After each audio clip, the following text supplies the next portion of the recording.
Hello everyone, welcome back to my channel. आज हम बात करेंगे 10th चैप्टर की, जो रहेगा आपका फ्यूल सॉल्यूशन एंड गैसेस। कल हमने केमिकल रिएक्शन किया था और वो भी एनसीईआरटी के डेटा से किया था, तो एक बार वीडियो ज़रूर देख लीजिएगा। उसके बाद जो आपके पीवाईक्यू थे वो हमने डिस्कस किए थे। आज वाले जो वीडियो है उसमें सीधा पीवाईक्यू करेंगे, चैप्टर करने की ज़रूरत है नहीं, काफ़ी सारे क्वेश्चन हैं इसी चैप्टर से, तो यहाँ पे आपको क्लियर होता रहेगा। मूत्र में शर्करा का परीक्षण कैसे किया जाता है? अगर आपकी शुगर चेक करनी है तो फिर यूरिन से कैसे टेस्ट होते हैं, मतलब जो यूरिन टेस्ट होता है उसमें कैसे पता चलता है कि भाई आपका शुगर कैसा है? तो ये जो है ये शर्करा का परीक्षण किया जाता है बेनेडिक्ट विलन से। आमतौर पर मूत्र के नमूने में शर्करा की उपस्थिति का परीक्षण दो तरह से किया जाता है, एक होता है बेनेडिक्ट, एक होता है फेलिंग। बेनेडिक्ट जो परीक्षण होता है, जांच होती है, उसमें CuSO4 कॉपर सल्फेट और 5H2O का यूज़ किया जाता है। तो ध्यान रखिएगा, अगर आपके यूरिन से शुगर टेस्ट करनी है तो वो होगा बेनेडिक्ट विलन से। नेक्स्ट चलते हैं, दूध का एक उदाहरण है। दूध किस चीज़ का उदाहरण है? शुद्ध विलन है, जेल है, निलंबन है या पायस है? तो दूध जो है वो पायस का उदाहरण है। पायस क्या होता है? इमल्शन बोलते हैं इसको। देखिए, पायस को इमल्शन बोलते हैं जब किसी कोलाइड में एक द्रव के सारे गुण दूसरे द्रव के सारे कणों में प्रेक्षित, मतलब मिसिबल हो जाते हैं लेकिन घुलते नहीं हैं, तो इस कोलाइड को पायस कहा जाता है। जैसे दूध हो गया और पेंट हो गया। ध्यान रखिए, दूध एक कोलाइड के एग्जाम्पल है। एक द्रव के सारे ही पार्टिकल जब दूसरे द्रव के पार्टिकल में मिसिबल हो जाते हैं लेकिन डिजॉल्व नहीं होते, घुलते नहीं हैं, इसे कहते हैं पायस। और इसके एग्जाम्पल है दूध और पेंट। निलंबन क्या होता है? सस्पेंशन बोलते हैं एक असमांगी मिश्रण, मतलब एक हेट्रोजीनियस मिश्रण। जो हमारा दूध है वो एक होमोजीनियस मिश्रण है, समांगी मिश्रण है। लेकिन अगर एक असमांगी मिश्रण, हेट्रोजीनियस मिक्सचर की बात करें, जिसमें ठोस के कण पूरे द्रव में इसमें बिना घुले फैले रहते हैं और कणों का व्यास रहता है 10⁻³ सेंटीमीटर से 10⁻⁴ सेंटीमीटर या इससे भी बड़ा। जैसे कि रेत का जल में मिल जाना।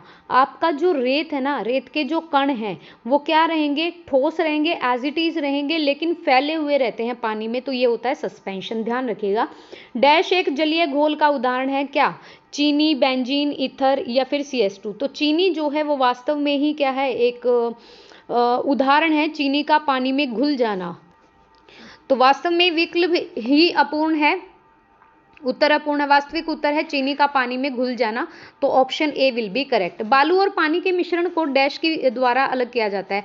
मान लो आपने बालू, रेत और पानी का मिश्रण ले लिया और इसको अलग अलग करना है, तो ये वही हेट्रोजीनियस मिक्सचर हो गया, पूरी तरह डिजोल्व होंगे भी नहीं और जो ठोस पार्टिकल है वो फैले रहेंगे, तो इसको कहते हैं फिल्ट्रेशन, निस्पंदन कहते हैं। इस प्रक्रिया के द्वारा आप अलग कर सकते हैं बालू के मिक्सचर को पानी से। एक पदार्थ जो कम मात्रा में मौजूद होता है और दूसरे पदार्थ में घुलकर एक घोल का निर्माण कर देता है, तो उसे कहते हैं विलय, सोल्यूट बोला जाता है इसको।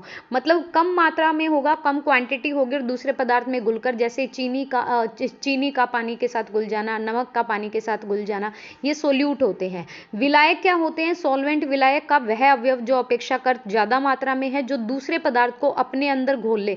देखो, जैसे जल है, जल की क्वांटिटी ज्यादा होती है as compare to sugar and salt, तो वो क्या होता है? जल अपने अंदर अवशोषित कर लेता है, अपने अंदर ग्रहण कर लेता है, इसे कहते हैं सॉल्वेंट। तो जल एक सॉल्वेंट का काम करेगा, चीनी, नमक हो गया, वो हमारे सोल्यूट का काम करेंगे। डैश कार्बन हाइड्रोजन और हाइड्रो ऑक्साइड से बनता है, मतलब कार्बन भी है, हाइड्रोजन के अणु भी हैं और हाइड्रो ऑक्साइड भी। शैम्पू, तरल साबुन, ग्लिसरीन या शर्करा।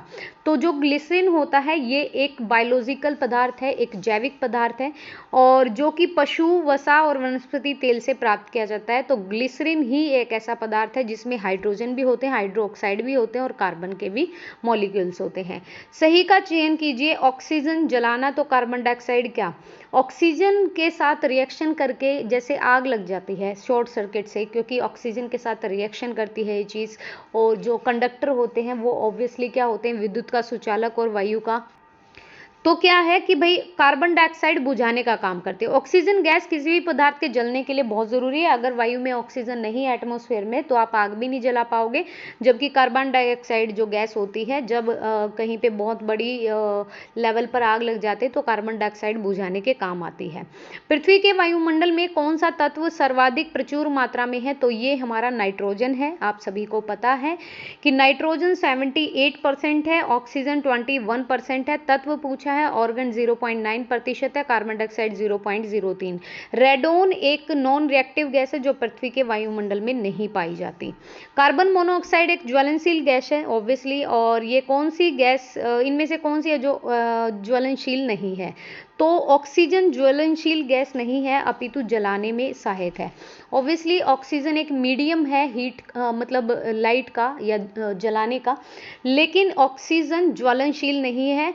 और आपका इसमें है हाइड्रोजन, ठीक है, ऑप्शन नंबर डी एक ज्वलनशील गैस है। हाइड्रोजन जो है वो जलाने में काम आती है, लेकिन ऑक्सीजन जो है वो ज्वलनशील नहीं है। 10 नंबर क्वेश्चन देखिए, प्राकृतिक गैस का मुख्य घटक है मीथेन CH4। आपको पता है प्राकृतिक गैस में 83% मीथेन और 16% ईथेन पाई जाती है। अपने अवयवों की ज्वलनशील प्रकृति के कारण ही प्राकृतिक गैस को सर्वश्रेष्ठ ईंधन माना जाता है। तो यहाँ पर ऑप्शन नंबर ए मीथेन बिल्कुल सही रहेगा। मर्सेप्टोन के कारण जो हमारा सिलेंडर वगैरह होता है, जो हमें गंध आती है क्योंकि सिलेंडर में वो मिक्स की जाती है। वायुयान के ईंधन गैसोलीन में ग्लाइकोल क्यों डाला जाता है, ताकि पेट्रोल जमे ना, मतलब पेट्रोल को जमने से रोकने के लिए जो गैसोलीन में ग्लाइकोल डाला जाता है, ये याद रखेगा जो हमारे हवाई जहाज वगैरह होते हैं इनके लिए। विज्ञान पट और सजावटी रोशनी में आमतौर पर किस गैस का प्रयोग किया जाता है? नियोन एक नॉन रिएक्टिव गैस है, 18वें आवर्त में पाई जाती है। और सारी जो नियोन है, क्रिप्टॉन है, जिनोन है, रेडॉन है। बल्ब और सजावटी रोशनी वाली लाइट ट्यूब में अक्रिय गैसें भरी जाती हैं। अक्रिय गैसों के प्रयोग का कारण है कि गैसें स्थिर यौगिक एक स्टेबल कंपाउंड का निर्माण नहीं करती। चूंकि दिए गए विकल्प में केवल एक ही विकल्प अक्रिय गैस है, अतः जो आंसर है वो नियोन है। नियोन हमें सजावटी रोशनी में संतरी रंग की रोशनी देती है, और हीलियम जो होती है अगर वो लाइट में यूज की जाती है तो वो हमें पीले रंग की रोशनी देती है। कौन सी अक्रिय गैस यौगिक बना सकती है, मतलब है तो नॉन रिएक्टिव लेकिन कंपाउंड बना लेगी, तो ये होती है जिनोन। जिनोन अक्रिय गैस समूह का सदस्य होने के बावजूद सर्वाधिक विद्युत ऋणात्मक मतलब इलेक्ट्रोनेगेटिव तत्व फ्लोरीन के साथ ये कंपाउंड बना लेती है, क्योंकि जिनोन की जो त्रिज्या है वो अधिक होने के कारण जो इलेक्ट्रॉन है वो नाभिक से क्या नहीं होते, अधिक मजबूती से या स्ट्रॉन्ग बेस नहीं बना पाते। इसीलिए जिनोन जो है तो नॉन रिएक्टिव, 18वें उसमें आती है ग्रुप में आपके, लेकिन ये फ्लोरीन के साथ, फ्लोरीन काफी रिएक्टिव है तो उसके साथ क्या बना लेती है, यौगिक बना लेती है। नेक्स्ट है, द्रवित पेट्रोलियम गैस में आमतौर पर क्या होता है? आप सभी को पता है मीथेन है, ब्यूटेन है, प्रोपटॉन है, ये 3 कंपाउंड होते हैं। एलपीजी एक घरेलू गैस है, सिलेंडर में यूज होती है। ब्यूटेन का फॉर्मूला होता है C4H10 और प्रोपेन होता है C3H8। ये दोनों मिक्सचर होते हैं, लेकिन इनमें ना मरकैप्टेन, ठीक है, मरकैप्टेन या थाई एथेनॉल बोल दो, C2H5SH, ये एक पदार्थ मिलाया जाता है ताकि हमें पता चल जाए, इसीलिए स्मेल से आना शुरू हो जाता है अगर सिलेंडर लीक होता है या गैस खुली रहती है, तो ये मरकैप्टेन यहाँ पे मिलाया जाता है। वाटर गैस को बनाया जाता है कैसे? वाटर गैस को हम एक तरीके से बना सकते हैं रक्त तप्त कोक पर वायु प्रवाहित कर कर। अब ये क्या है, वाटर गैस जो होता है वो कार्बन डाइऑक्साइड और हाइड्रोजन का मिश्रण होता है, ठीक है जी। इसे बनाने के लिए रक्त तप्त कोक पर पानी की भाप गुजारी जाती है और इससे वाटर गैस बनाई जाती है। मतलब जो हमारी स्टीम होती है वो इससे क्रॉस कराई जाएगी और इससे क्या बनेगी, गैस बनेगी, इसे ही कहते हैं वाटर गैस। और इसके अंदर क्या होता है, कार्बन मोनोऑक्साइड और हाइड्रोजन दोनों का मिश्रण होता है। पेट्रोलियम परिष्करण प्रक्रिया का अवशिष्ट पदार्थ कौन सा है? तो इसमें आंसर नहीं है। पेट्रोलियम जो परिष्करण है, मतलब पेट्रोलियम की जो रिफाइनिंग होती है उसमें सभी अवशिष्ट पदार्थ हैं। पेट्रोलियम परिष्करण प्रक्रिया में गैसोलीन, पेट्रोल, गैसोलीन तो इसीलिए ताकि भाई पेट्रोल जमे ना, कैरोसिन, एस्फॉल्ट, पैराफिन, मोम, ये सब होते हैं। तो यहाँ पर ऑप्शन ये गलत है, तो ये सब आएंगे, ठीक है जी।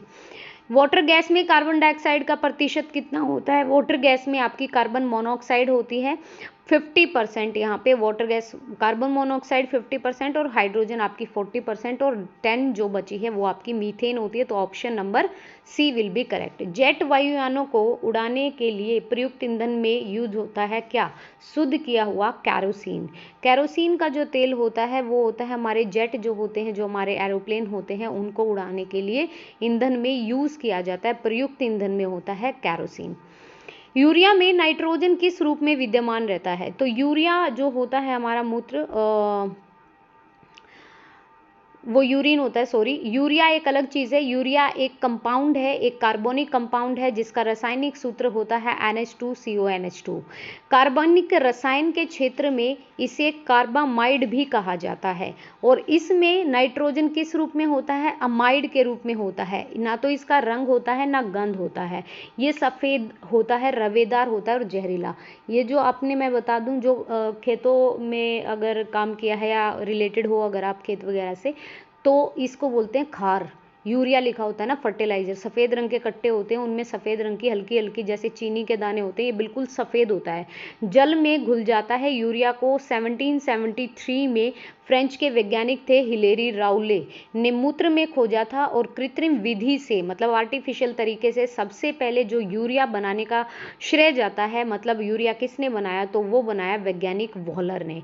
ठीक है, खोजा किसने? हिलेरी राउले ने 1773 में।